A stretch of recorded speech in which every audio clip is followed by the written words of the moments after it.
Power 7 Podcast. Good morning, good morning. Here we go again on another blessed morning. Woke up blessed, glad to be alive. And if you got 2 arms, 2 legs, and 1 head to get out here and make it happen for you and yours, you are also blessed too. Even if it's something you don't like getting up and doing, just know you're blessed that you are able to do it, because a lot of people out here that ain't able to do it. So give it up for that. Once again, Power 7 Podcast, it's your boy, the almighty Nicodemus, back in the building again for another little daily rant.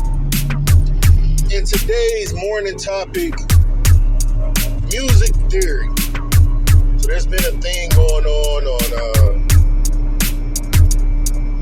social media where producers are having this thing about, should you know music theory, or should you be able to make music or make beats if you don't know music theory? And I say, rock out. You shouldn't have to know music theory to make beats, because I don't think it's a requirement. And there's a lot of guys, present, successful producers, beat makers, what have you, that don't know music theory. It wasn't trained in music theory. They just had an ear, they had a feel, and they knew what to do. There's a lot of brothers from way back in the day, in bands, funk bands, from Ohio Players Department. A lot of these guys, a lot of these brothers did not know music theory. Now, just because I don't think it shouldn't be a requirement, one thing I will say about someone who knows music theory is that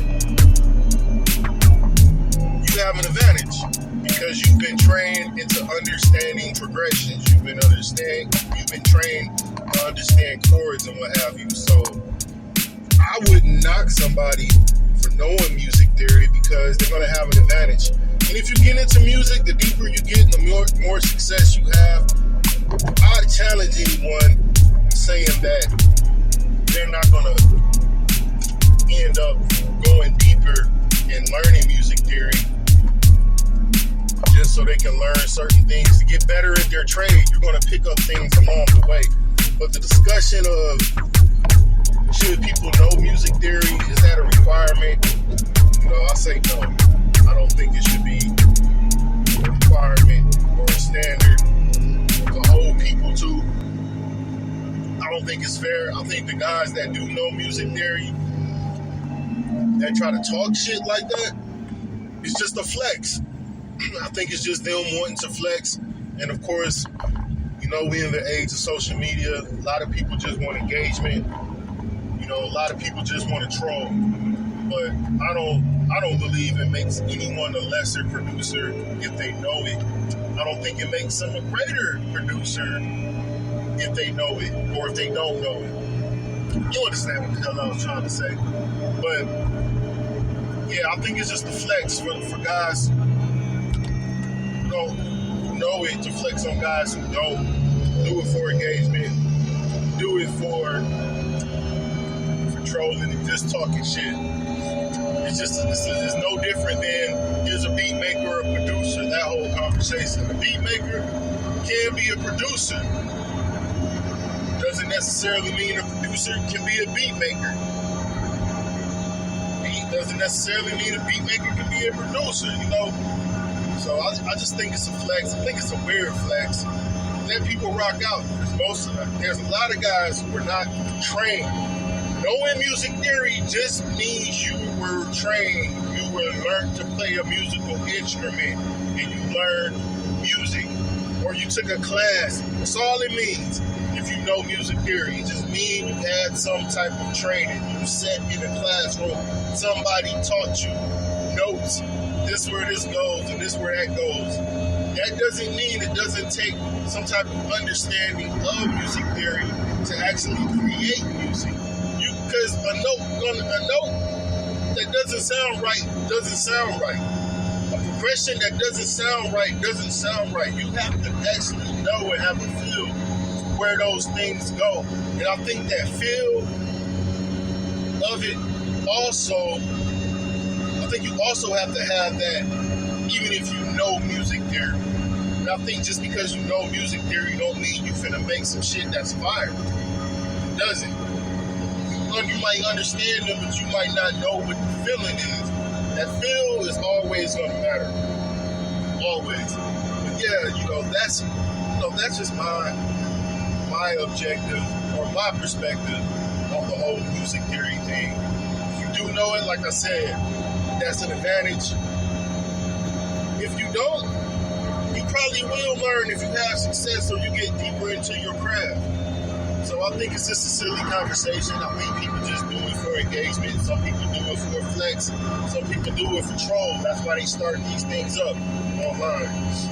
But on to one more thing before I get up out of here.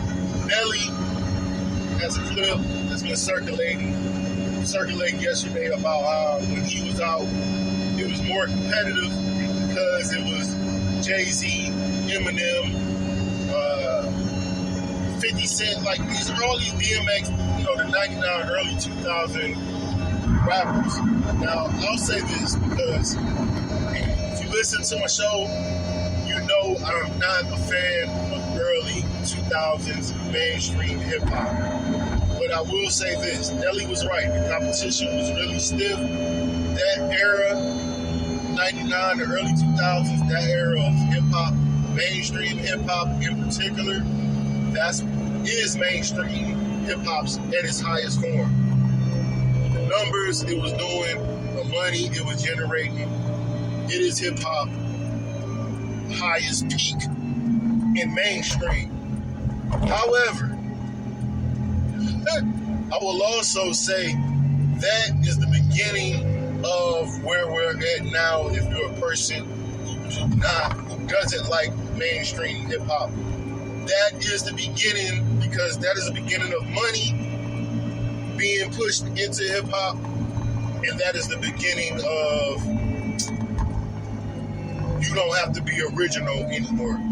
As long as you're talking about money, as long as you're talking about girls in some shape or form, it's going to work. Every lead single is a song about a club, or girl, or money, or some crap like that. Some type of party lifestyle. If you go back and look at those videos around that time period, you'll notice in the early 2000s, go look at all those videos with maybe an exception with Eminem and maybe DMX. But most of all of those guys' videos, they all look the same. They're in a club, they're in a fucking pool, or they started going to the point where it was just a background with nothing but lights. Even the R&B started doing it. So to me, although the competition was stiff, that was hip-hop in its highest form of mainstream popularity to me, because it was the beginning of it when a lot of money was being pushed in it. Physical albums were still being sold, so it was a lot of money going around. It's the time where R&B started morphing more into a hip-hop form more than ever. So he was right. It was tough competition back then. He was in it. I hate that era. Like I said, that era is also the beginning of the you don't have to be original. We have a formula for you. This is what it's going to be. Boom.